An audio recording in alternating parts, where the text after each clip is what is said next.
Propuestas emergentes y experimentales en el Festival de Cine Independiente de la Ciudad de México. Escocia adquiere matices rulfianos. Rafael García Villegas, amigos, amigas, quédense en Noticias 22 este jueves. Mi querida Laura Barrera, amigos del auditorio, bienvenidos a la hora cultural de la televisión nacional. Hola, Laura Regis, en la traducción de lenguas de señas mexicana y mucha información que compartir con ustedes. Bueno, empezamos con esto. Desde hace un par de semanas, la Caja de las Letras en España atesora la memoria del Fondo de Cultura Económica. Vamos a conocer este acervo. Con motivo del 90 aniversario del Fondo de Cultura Económica, el Instituto Cervantes invitó a la editorial mexicana a depositar su legado en la Caja de las Letras. El Cervantes está colocado en Madrid, en lo que fue el Banco Hispanoamericano, y tienen una caja fuerte de banco dentro de sus instalaciones. Entonces, tiene un ritual que es de vez en cuando alguna institución o algún autor le piden que deposite en la caja fuerte un cierto libro, a título temporal, 20 años o así, y te dan la llave de ese espacio en la caja fuerte. Era una especie de homenaje hacia el Fondo de Cultura y desde luego aceptamos. Tenían que ser cuidadosos con la elección del título, no solo por el simbolismo, también tenían que cuidar que no fuera el único ejemplar en su biblioteca central. Dando de vueltas encontramos que teníamos 2 ejemplares de Pedro Páramo de Rulfo, de la primera edición. Y entonces uno de ellos viajó conmigo, disfrazado de la novela que voy leyendo en los aviones, a Madrid, y fue depositado en ceremonia, una ceremonia muy linda, en la caja fuerte, la caja de las letras. Además de este título, Paco Ignacio Taibo II depositó un ejemplar del Llano en Llamas, también de Rulfo, Irás y no volverás de José Emilio Pacheco, Diario de una resurrección de Luis Rosales, Sueños de la Constancia de Ida Vitale, Gringo Viejo de Carlos Fuentes y el Catálogo Histórico de 1934 al 2009 como gesto de memoria y resistencia del pensamiento y la literatura. Le dimos vueltas y dijimos, oye, pues es un buen símbolo mandar la primera edición a la Caja de las Letras. Y regresamos a México con la llave, que ahora está en nuestra caja fuerte en el Ajusco. Noticias 22, Óscar Cortés. Y la invitación está hecha para celebrar la herencia de nuestra tierra. La convocatoria está abierta para degustar los saberes alimentarios de México. La Secretaría de Cultura y el CENCALI convocan a las y los cocineros a participar en la 4ª edición de ¿A qué sabe la patria? El objetivo de esta convocatoria nacional es salvaguardar los conocimientos de las cocineras tradicionales que ellas tienen. A través de los platillos, pues no solamente es la generación de conocimientos, sino que también la preservación del patrimonio biocultural de cada región. Habrá 2 categorías de registro, la individual y la colectiva, en donde podrán participar hasta 7 integrantes. Para realizar la inscripción, se deberán enviar una receta por escrito y acompañarla de un video de máximo 15 minutos, en donde se explica el proceso de preparación, cómo surge y cuál es la importancia que tiene dentro de su comunidad. También ha dado la oportunidad para que se conozcan sobre todo más ingredientes que se utilizan dentro de la cocina tradicional en distintos lugares y sobre todo alimentos que son de recolección. Algunos, el año pasado pues se tuvo una participación donde usaban un cacao blanco que se llama Teobroma bicolor. Se elegirán 10 finalistas de cada categoría, las cuales podrán cocinar en la nueva estación del CENCALI en Chapultepec, en donde se cuentan con cocinas de humo, un comiscal, un horno de leña y 5 fogones. Las personas finalistas podrán participar en el Complejo Cultural Los Pinos, en la recreación de sus platillos, en el que un grupo de jueces, que entre ellos los jueces son cocineros tradicionales, chef de cocina tradicional mexicana. Entonces, ellos van a evaluar sus platillos y además podrán, después de la competencia, podrán comercializar sus platillos que ellos preparen. La convocatoria estará abierta hasta el 4 de agosto. Las bases y el link de inscripción se pueden encontrar en las páginas de la Secretaría de Cultura, el Complejo Cultural Los Pinos y en la del Museo de Culturas Populares. Adicionalmente, una vez que se conozca a los ganadores, el público podrá acudir al Mercado Solar a probar los platillos. Reportó Ileana Luna. Fuente de creación, innovación y expresión. Defendamos la riqueza lingüística de nuestro país. Es necesario fortalecer la transmisión intergeneracional de las lenguas, es necesario fortalecer su uso comunitario, que vuelva a ser habitual el uso de las lenguas indígenas en la comunidad. También impulsar su uso institucional, tanto a nivel municipal como estatal o federal. Las lenguas indígenas tienen que estar presentes en todos los ámbitos para que sigan siendo vigentes, sigan siendo funcionales y no se pierdan. Del 9 al 11 de agosto en el Centro Nacional de las Artes y la Universidad de Chapingo se realizará la Feria de Lenguas Indígenas Nacionales. Esta edición busca dar a conocer las prácticas y experiencias comunitarias que fortalecen los derechos lingüísticos de las comunidades indígenas. En la Feria de las Lenguas Indígenas Nacionales vamos a poder conocer estas experiencias institucionales, así como creaciones de artistas, creadoras, creadores, en distintos géneros. Vamos a tener conversatorios de poesía, en fin, ¿qué más vamos a tener? Cuentacuentos, en fin, hay una oferta, conciertos para las jóvenes y jóvenes de la Universidad de Chapingo y a toda la comunidad de Texcoco y a la comunidad que vive en aquella región de la Ciudad de México. El programa incluye más de 80 actividades gratuitas en las que participarán además instituciones aliadas y que están trabajando por los derechos de las comunidades indígenas del país.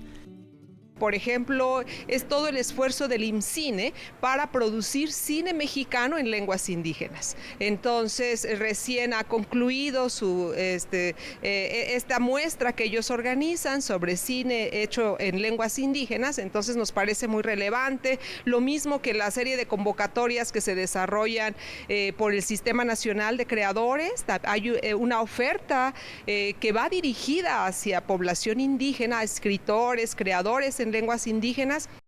Por primera vez se llevaron a cabo interpretación simultánea de los 3 debates presidenciales. El INE se acercó al INALI para pedir asesoría para poder llevar a cabo este ejercicio. Noticias 22, Alberto Aranda. Próxima estación, la música vernácula. Así evocan el legado musical del autor de Paloma Negra. Dicen que no comía, nomás se le iba en... Ahora los pasajeros del sistema de transporte colectivo Metro que circulen por la estación División del Norte podrán encontrarse con una vitrina que presenta la interesante historia de Tomás Méndez, compositor zacatecano que a los 17 años escribió la emblemática Cucurrucucú Paloma. Las piedras jamás.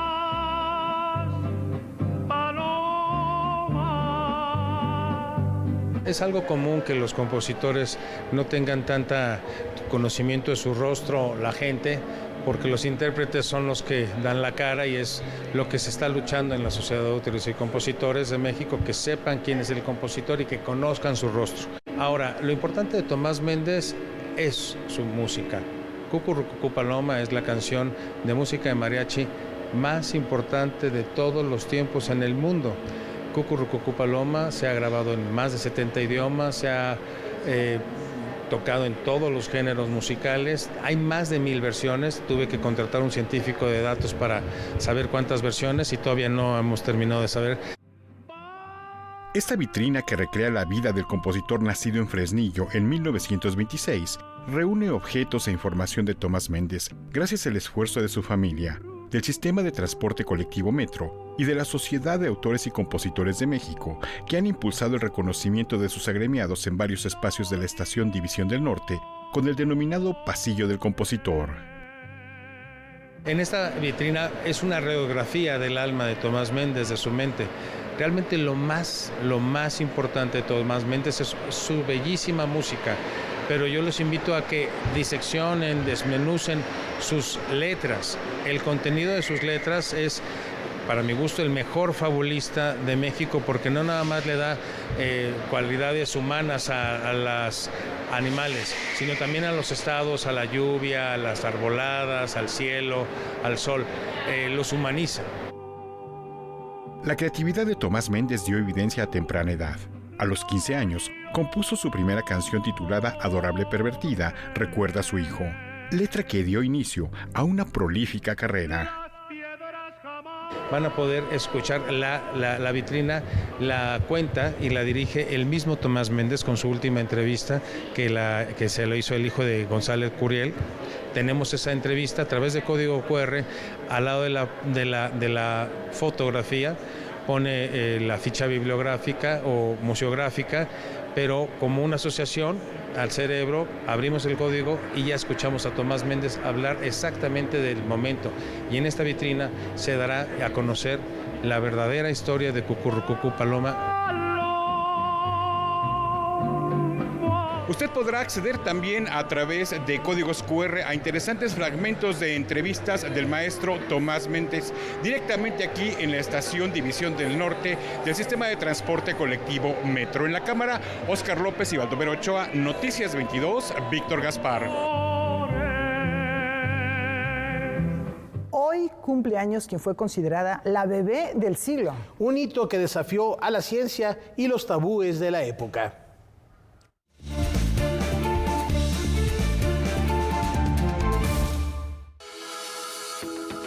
Hace 46 años, el panorama científico dio un salto histórico y revolucionario cuando nació el primer bebé probeta del mundo un 25 de julio de 1978.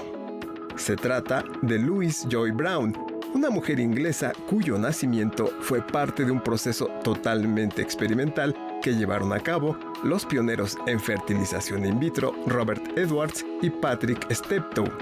Los dos médicos británicos habían unido fuerzas para perfeccionar la fecundación in vitro 10 años antes de que los padres de Louise, Leslie y John Brown, se pusieran en contacto con Steptoe. A pesar que los médicos advirtieron a Leslie y a John que la probabilidad de éxito para el nacimiento de su hija era de 1 en 1.000.000, Leslie permitió que la embrióloga británica Jean Prudy le transfiriera un embrión a su útero. Leslie sufrió un embarazo difícil, pero finalmente, en medio de un quirófano oscuro y con una linterna alumbrando el camino, puesto que se trataba de un procedimiento secreto, le fue practicada una cesárea que fue filmada para documentar la evidencia de que Louise había nacido realmente de su madre. Así, con 38 semanas de gestación, a las 11:47 de la mañana, había nacido la primera persona por fertilización in vitro en el hospital de Oldham, Inglaterra. Antes de que su mamá la pudiera abrazar, la recién nacida tuvo que pasar por 60 pruebas diferentes para asegurar que era normal. Tras el éxito innegable, la llegada de Louise fue anunciada como el bebé del siglo y aclamada como un milagro. El logro de este nacimiento ha sido un hito histórico para la medicina mundial. Actualmente, Louise es madre de 2 hijos y ofrece conferencias alrededor del mundo, contribuyendo a demostrar que la reproducción asistida no debe ser tabú. Con información de Elizabeth Cruz, Noticias 22. Entre su vasto legado, José Agustín nos dejó una importante reflexión sobre la nueva música clásica. En 1968, cuando José Agustín tenía 24 años, publicó una serie de textos sobre el rock, sin saber que con el tiempo esos cantantes y grupos de los que hablaba en la nueva música clásica llegarían a transformar la escena a nivel mundial. Mi abuelo, piloto aviador, pues iba y venía constantemente de Estados Unidos y pudo hacerle este superparo, porque pues tampoco era una persona prejuiciosa que estuviera en contra del rock and roll, como había mucha gente un poco conservadora que no lo aceptaba en ese entonces. Fue una lucha bastante dura para el rock and roll, pero sí, José Agustín supo ver que había más detrás como diría Neil Young, que había más en esta imagen de lo que tus ojos pueden ver, o había más en esa música de lo que los oídos podían escuchar. En 1985, José Agustín agregó más textos, permitiendo ver que sus primeras opiniones eran correctas sobre la huella que dejarían Bob Dylan y Jim Morrison, entre otros. Se nota un José Agustín mucho más joven, mucho más es experimental, es un texto, yo diría, pues sí, donde se nota todavía que José Agustín estaba en un proceso, ¿no?, de maduración, y quizás él mismo lo pensó así, por eso en el segundo volumen no rescató absolutamente nada del primero, no hay, excepto el título y el objetivo, ¿no?, de canonizar al rock and roll. Pues él cambió todo y son nuevos artículos. En este libro, publicado por Grijalbo con prólogo de Alberto Blanco y coda de José Agustín Ramírez, el autor de La Onda también habla de la propuesta nacional. Sí, cotorreó con varios de ellos, ¿no? Como ahí se ve en el libro, me parece que y siempre le dio su lugar a los locos del ritmo, los rebeldes del rock y ¿no? Todos estos viejos dinosaurios, pero sí, La Onda ya como más más dulce y digerida, tipo Televisa de, no sé, César Costa y estos otros compas, pues, si bien ellos lo hicieran sinceramente, pues sí, no, nunca le agradó, y él no ve como rock mexicano hasta que llegan y irrumpen los rebeldes, ¿no?, los auténticos decadentes como el Tri, ¿no?, y los Duk Duks y los hippies. Además de este libro, la familia junto con Margot Cortázar están preparando un documental y la posible publicación de algunas novelas que dejó, como La llave de la carretera, cuentos y poemas.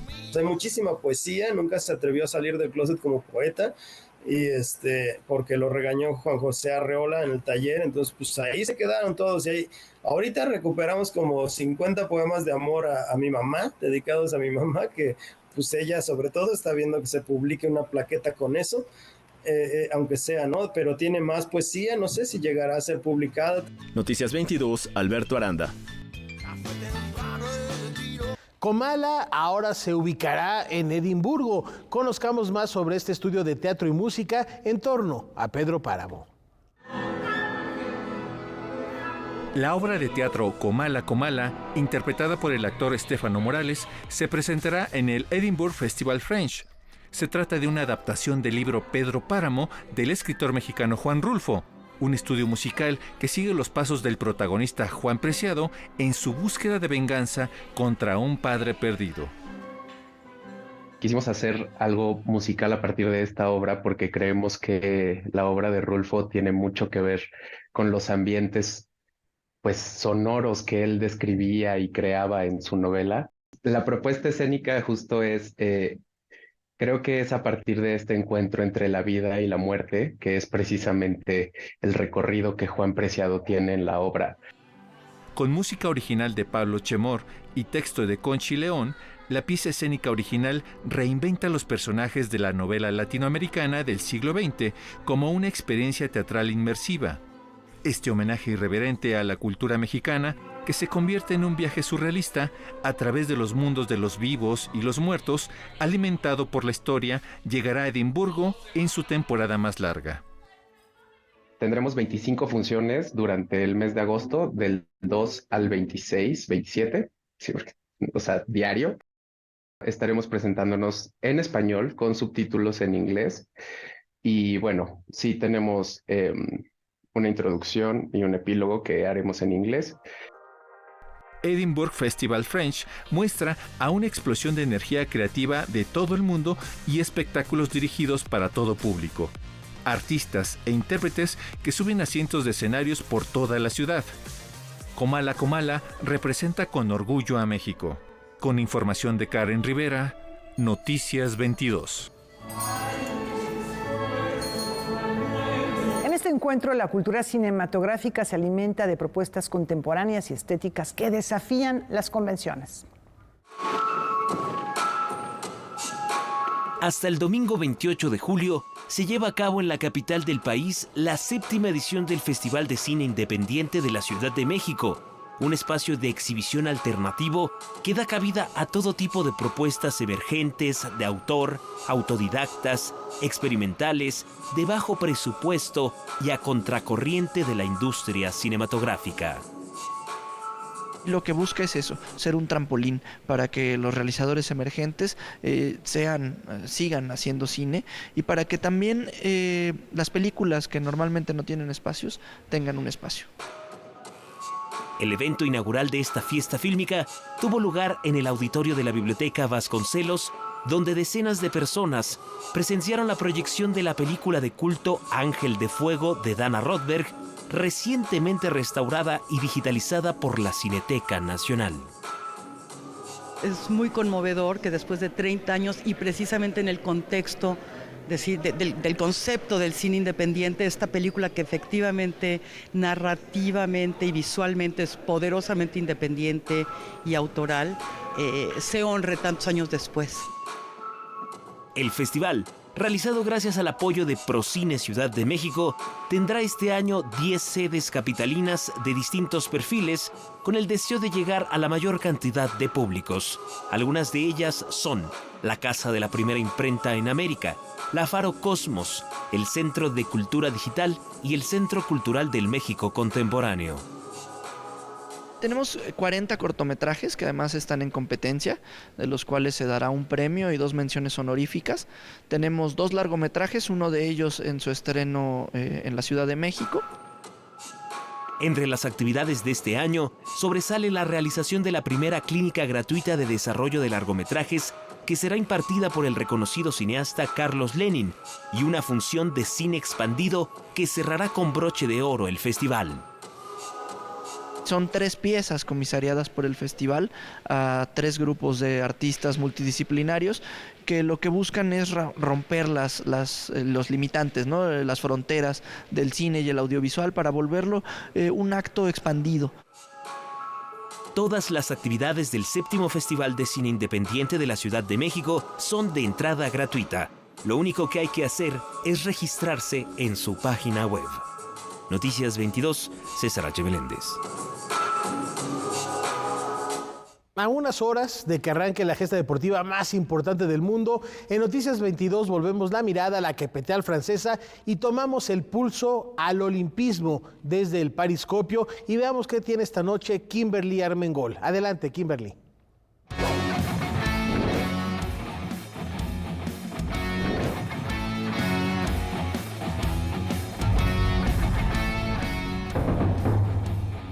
Y llegamos al final de nuestra emisión de Periscopio. Cerramos hablando del equipo mexicano que nos representa en París 2024 desde el 26 de julio hasta el 11 de agosto próximo. Para los premios económicos de los atletas que van a ganar alguna competencia, hay una bolsa garantizada de 30 millones de pesos. ¿Cómo la van a repartir? 3 millones de pesos para cada medallista que gane un oro, 2 millones de pesos para cada medallista que gane plata y 1 millón de pesos para cada medallista que obtenga el bronce. La delegación mexicana cuenta con 109 atletas en 27 disciplinas, que es una cifra menor a las últimas 2 ediciones de los Olímpicos, donde México llevó a Tokio 2020 162 deportistas y en Río 2016 a 124. La delegación mexicana es la 4ª más numerosa del continente americano, solo detrás de Estados Unidos, Brasil y Canadá. Otra noticia relevante es que por primera vez la delegación mexicana va a contar con más deportistas mujeres que hombres. Son 63 mujeres y 46 hombres. Poco a poco se va logrando la paridad de géneros en los deportes. Actualmente 7 de cada 10 personas ven deportes femeninos. La delegación mexicana va a buscar mejorar lo hecho en Tokio 2020, que se celebró en 2021 por la pandemia de COVID, edición en la que sumamos 4 medallas de bronce. A todos nuestros competidores le deseamos el mejor de los éxitos. Muchas gracias, Kimberly, por estas colaboraciones. Y antes de la pausa, los invitamos a que no se pierdan la presentación del libro Es letra y se canta, 26 canciones de Marta Valdés, escrito por Rita Abreu, que va a tener lugar mañana viernes 26 de julio a las 9:30 de la noche en el Teatro Cabaret El Vicio. La autora va a estar acompañada por los cantantes Argelia Fragoso y Jorge Hernández, que con sus voces nos van a transportar a tierras caribeñas. Y bueno, pues una sugerencia, la verdad, muy rica. Mañana a las 9:30, viernes, ahí en este espacio, El Vicio, no muy lejos de Canal 22. Coyoacán. Se va a poner muy bien, la calle de Madrid. Madrid número 13, en Coyoacán. feeling, bolero, Cuba. Y con nuestra queridísima amiga Rita Abreu. Bueno, pues, ¿qué más se puede pedir? Y con esta recomendación nos vamos a una brevísima pausa, ya volvemos.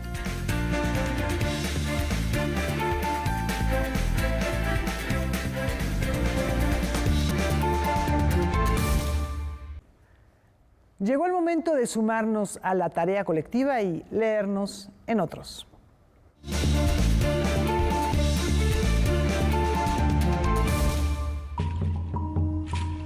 A fines de mayo, apareció en el Mar de Progreso, en Yucatán, una mole oscura en medio de las olas. Oscuro, con corona y tridente, un Poseidón de 3 metros de altura sorprendió a todos. Para las autoridades locales, un recurso para promover el turismo. Para otros, un esperpento ajeno a nuestra cultura. ¿Lo es? Estoy seguro que muchísimas personas conocen más a Poseidón que a Chac, el dios maya del agua y de la lluvia. Recientemente empezó a circular Mitos Indígenas de México, de la época prehispánica a la actualidad, una edición especial de la revista Arqueología Mexicana que da cuenta de la creación del mundo, del nacimiento de Huitzilopochtli, del origen del fuego, el mezcal y otras divinidades de nuestro santoral prehispánico. A estas alturas, tan nuestro es Chac como Poseidón, la Coyolxauhqui como Palas Atenea. Los libros son ventanas para mirar lo nuevo y para mostrar lo nuestro. También son puentes para transitar por esos mundos paralelos que enriquecen al nuestro. Cuénteme qué lee, porque la lectura es una tarea colectiva. Nos leemos en otros. Y llegó el momento de enlazarnos a la fiesta cinematográfica del Bajío. Rodrigo Peredo nos tiene el reporte desde Guanajuato de este festín del séptimo arte. Rodrigo, adelante. ¿Qué tal, Rafael, Laura, amigos de Noticias 22? En el corazón de San Miguel de Allende, la primera actriz, Adriana Paz, sostuvo una charla con la periodista mexicana Columba Bertis. La ganadora del premio a Mejor Actriz en el Festival Internacional de Cine de Cannes habló de cómo conquista sus personajes, los procesos de una actriz, así como de algunas experiencias dentro y fuera del set. Este es un trabajo complicado, en el que siempre tienes que estarte probando y probar que vales. O sea, todos, creo.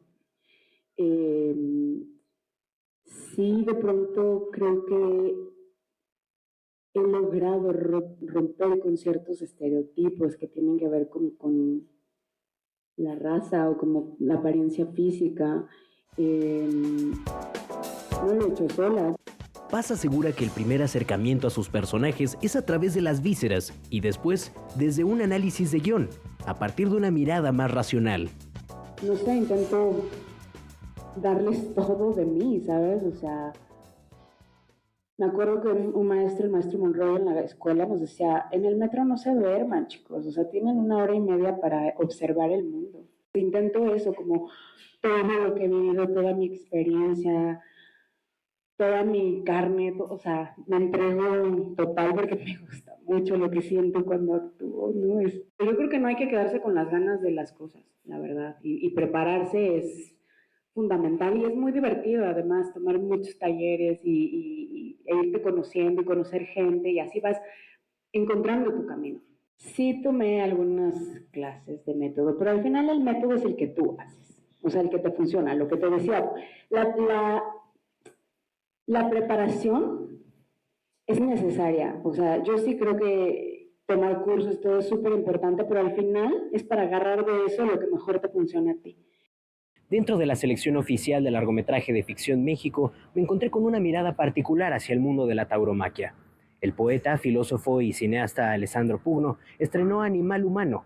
Como su nombre podría adelantar, un paralelismo entre dos: un becerro que es criado para la fiesta brava y un joven torero en ciernes. Desde temprana edad, en un pueblo italiano, Mateo ha vivido toda tragedia posible. En su entorno deambula la enfermedad y la muerte, pero las corridas de toro que ve por televisión le dan un aire de esperanza. A su vez, Fandango se desarrolla en un criadero y los expertos apuntan a que será un toro de batalla. Animal Humano no es una apología a la tauromaquia, nos da una pequeña muestra de los horrores que pueden vivirse en la formación de un torero, y aunque está de más decirlo, en la vida de los animales. No es una película tan gráfica como podría esperarse, pero sí es desgarradora y no apta para menores de edad. Con esta producción hispano-ítalo-mexicana, Alessandro Pugno deja el terreno documental para adentrarse en la ficción. Ahora, cambiemos un poco de tema. En el Festival Internacional de Cine de Guanajuato, Alvin Wang Grayling presentó Our Next Reality, un libro donde el vicepresidente global de HTC sostiene un debate con Louis Rosenberg sobre si el futuro será una utopía tecnológica o una distopía controlada por la inteligencia artificial. So we essentially take two sides of this debate between 13 different key questions about the future. And I take the optimistic route, he takes the more pessimistic, cautious route, and we allow the reader to hear both sides of the argument. Algunas de las preguntas son: ¿el metaverso será una realidad? ¿Cuál es el papel de la inteligencia artificial en el futuro? ¿Qué pasará con la privacidad, la identidad y la seguridad? ¿Cómo el arte, la cultura y el entretenimiento se verán afectados por la tecnología? In the next 10 years, more will change in our society than has the last 100 years. And our society is not ready. The direction of change can be very good or it could be very bad. And we cannot just sit by and let it happen. We need to take an active role to push it towards the positive end. Our Next Reality puede adquirirse a través de Amazon. Eso ha sido todo por mi parte. Rafa, Laura, yo les devuelvo los micrófonos al estudio. Rodrigo, muchísimas gracias por este completísimo reporte. Y bueno, esta es una provocación a la memoria para evocar la imagen de Toledo desde la perspectiva de diversos artistas de la lente. Muchas imágenes de Francisco Toledo están en la mente de las personas. Sin embargo, la muestra Ver a Toledo reúne el trabajo de 20 fotógrafos que los retrataron en actos públicos e incluso en lo privado. El maestro que a veces normalmente conocíamos, el que veíamos en la calle, que veíamos en los institutos, en el Instituto de Artes Gráficas o en el Centro de las Artes en San Agustín, es lo pueden ver ahí en fotos, ¿no? Pero también el maestro que en un momento, ¿no? Nosotros que compartimos espacios de trabajo, lo veías un poco más relajado, ¿no? Más en esa parte más natural. La exposición, que está en el Centro Fotográfico Manuel Álvarez Bravo en la ciudad de Oaxaca, reúne el trabajo de Elisa Ramírez, Flor Garduño, Graciela Iturbide, Laureana Toledo, Lourdes Grobet, Regina Mejía, Rogelio Cuellar, Sara López Elixgard y Trini Elixgard, entre otros. No se podía como tener una división por núcleos, entonces intentamos, lo que sí se tiene una separación es como la parte familiar, ¿no? La parte familiar y la parte como de las amistades que lo visitaban, ¿no?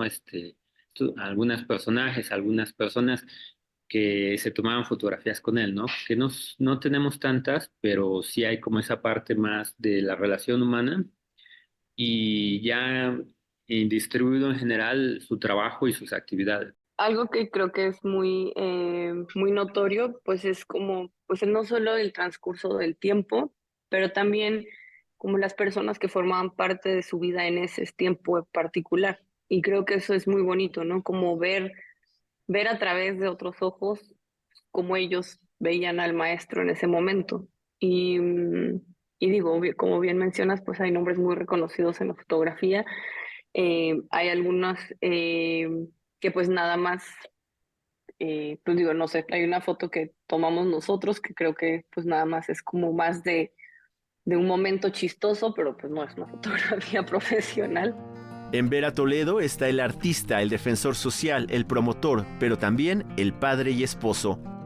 Hay un par de fotos de Sara, ¿no? Donde está dándole de comer a una cabra, me parece, y tiene a un lado a un cholo, que a mí se me hace la más, no sé, es un momento muy familiar, digo, o sea, no lo veríamos de otra forma, pues, ¿no? Entonces, creo que sí hay algunas imágenes en general que nos transmiten esa parte, ¿no? Noticias 22, Alberto Aranda. Veamos qué propuesta nos tiene esta noche el crítico de cine Leonardo García Sau. Maestro, adelante. Hola, ¿qué tal? Buenas noches. Por una vez pausamos nuestra revisión del cine mexicano para recomendar un estreno en México que exhibe en exclusiva el Canal 22. Se trata de la película china Los Ángeles Visten de Blanco, dirigida por Vivian Qu en 2017. Nacida en Beijing, Qu se ha destacado como realizadora, guionista y productora. En su segundo largometraje, ofrece un testimonio de cómo la corrupción contamina a la mayoría de los ciudadanos de su país y convierte a las mujeres en víctimas, sobre todo. La mirada compasiva de la cineasta enfoca a dos colegialas, una de ellas ultrajada por un funcionario y la otra la empleada de motel que atestigua el crimen. Ambas verán su vida trastornada por los tejemanejes de los adultos, quienes quieren sacarle provecho a las circunstancias. En ese mundo de dominio masculino, solo una abogada parece actuar con ética e investiga el crimen tratando de llegar a fondo. Sin embargo, nada repondrá la inocencia perdida de las adolescentes. Q filma su riguroso drama sin concesiones sentimentales y utiliza un leitmotiv visual, una efigie de Marilyn Monroe, como sutil comentario a las acciones. Esta es una muestra de cine chino crítico de alto nivel. Los Ángeles Visten de Blanco fue premiado con el Caballo Dorado a Mejor Dirección en el Festival de Cine de Taipei y se exhibe el próximo domingo 28 de julio aquí por Canal 22. Consulten nuestra programación para conocer su horario. Yo me despido, gracias por su atención, nos vemos la próxima semana. Muchas gracias, querido Leonardo. Buena recomendación aquí en Canal 22. Y bueno, la ciencia explica por qué literalmente la música queda grabada en nuestro recuerdo. Vamos a verlo.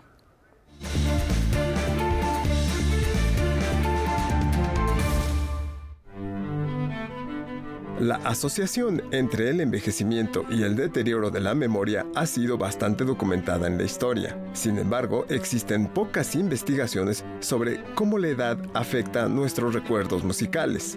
Un estudio de la Universidad de Terranova en Inglaterra encontró que, aunque la edad dificulta adquirir nuevos conocimientos, no lo hace tanto con el almacenamiento de la memoria. Los autores reclutaron a 90 participantes entre 18 y 86 años. Se les pidió que escucharan con una orquesta 3 composiciones diferentes, una de Mozart y 2 piezas completamente nuevas. Se les pidió que presionaran un botón cada vez que identificaran cada tema. Se encontró que los participantes de 80 años pudieron identificar con precisión los temas aproximadamente al mismo tiempo que sus contrapartes adolescentes. El experimento, según señala Popular Science, buscaba ver cómo le iba a las personas de diferentes edades al recordar música con distintos niveles de familiaridad y tonalidad. En general, los participantes recordaban mucho mejor a Mozart que las otras 2 obras, lo que sugiere que el aspecto familiar de la música podría desempeñar un papel clave en la memoria. Pero cuando se les pidió recordaran los temas sin incluir la composición de Mozart, los participantes solían recordar mejor los temas de una pieza tonal que una atonal. El estudio es optimista y apunta que sin importar la edad, las diversas señales de la música pueden estimular el andamiaje cognitivo, mejorando a su vez la codificación y el reconocimiento posterior. Noticias 22. Y a propósito de música, miremos con los oídos mientras celebramos el bolero escrito por compositoras latinoamericanas. La cantante Paulina Fuentes le rindirá un homenaje a las mujeres que le aportaron una sensibilidad singular y una profundidad emocional al bolero. Es un concierto muy especial porque, como muchos reconocemos, el bolero ha sido parte de nuestra cultura.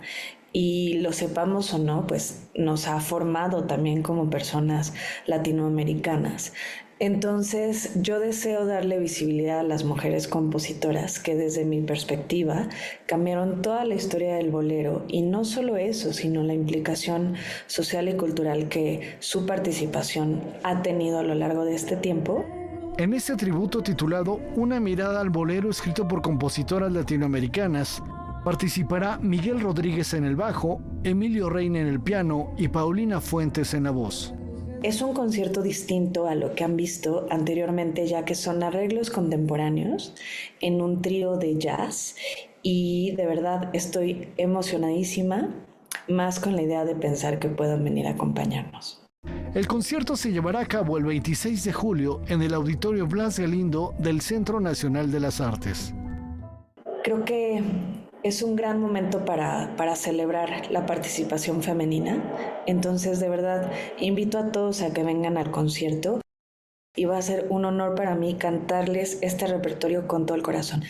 Noticias 22, Óscar Cortés.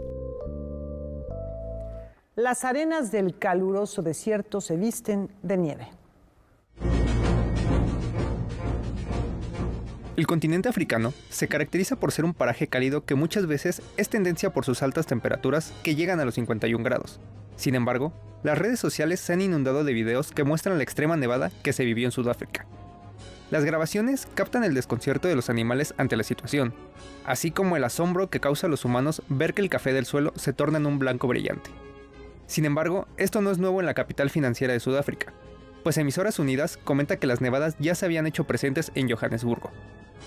En octubre de 2023, se registraron fuertes nevadas que pusieron en alerta a las autoridades de la famosa Ciudad Oro, pues temían por la salud de la comunidad más vulnerable ante las bajas temperaturas. Aunado a esto, el contraste en África es alto, pues en Beni Mellal, Marruecos, la ola de calor que llega hasta los 42 grados ha cobrado la vida de más de 21 personas, gran parte de ellas adultos mayores. Para Noticias 22, Humberto Castorena. Esta acústica llega con ecos surrealistas. Evoquemos las distintas facetas e influencias de Leonora Carrington. Proponer una lectura diferente de la obra de Leonora Carrington, a partir de su libro La trompetilla acústica, es el eje de la exposición La acústica de Leonora Carrington, arte, escritura y feminismos, que abrió sus puertas en la Galería Metropolitana.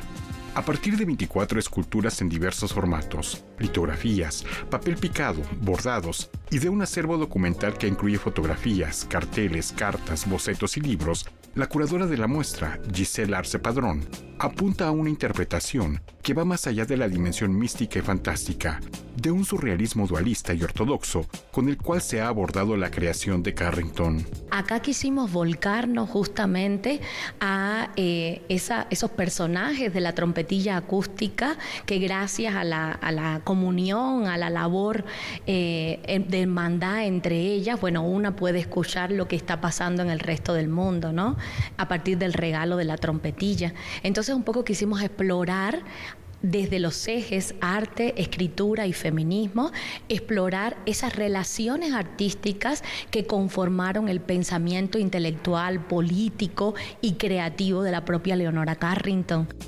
Las dimensiones políticas, plásticas y sociales de la obra de Carrington se expanden en un diálogo con su momento histórico y con las causas sociales como el feminismo, con una interlocución con diversos creadores como Elena Poniatowska, quien facilitó un dibujo de Carrington para la muestra, o con creadores como Wilfredo Lam, cuya creación es evocada por papel picado, obra de Carrington, que se presenta por primera vez al público. Pero también el diálogo de Leonora con el propio Wilfredo Lam, también como una especie de tropo, de metáfora de un surrealismo caribeño que está muy manido, pero que Wilfredo Lam encarna de un modo muy particular.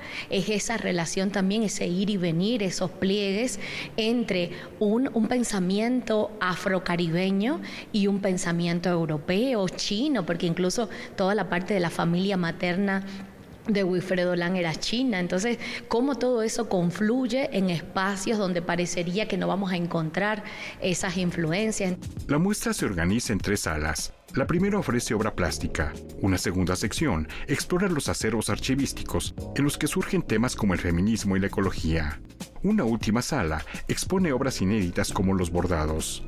La museografía ha apostado por plataformas de tiras de madera, a madera de metáfora, que constituyen la partitura para la acústica de Leonora Carrington. Hay una apuesta en la curaduría, en la museografía, en cruzar esas dos dimensiones. Primero, la más elemental en relación con el tiempo.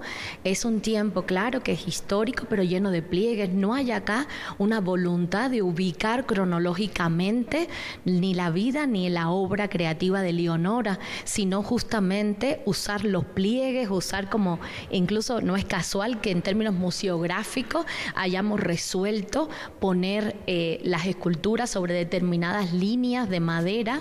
La exposición La Acústica de Leonora Carrington, Arte, Escritura y Feminismos estará acompañada de un programa de actividades paralelas y permanecerá abierta hasta el 22 de noviembre de 2024 en la Galería Metropolitana de la UAM. Noticias 22, Víctor Gaspar. Ya nos vamos, tenemos música. El 25 de julio de 1657 nace en Essen, Alemania, el compositor Philipp Heinrich Erlbach.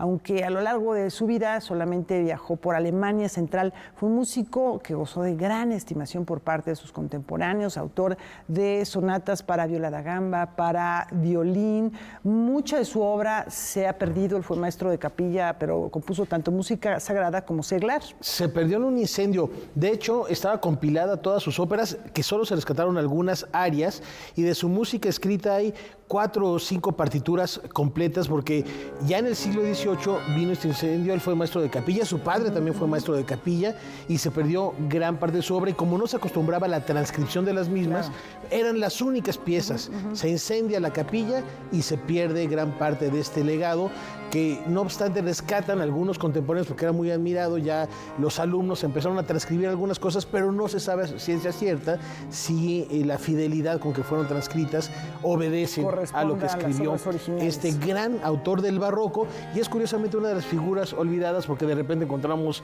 a Bach, a Vivaldi y a todos estos personajes, pero también en Alemania era un semillero de artistas en aquella época, entre ellos el que celebramos esta noche. Disfrútenlo. Hasta mañana.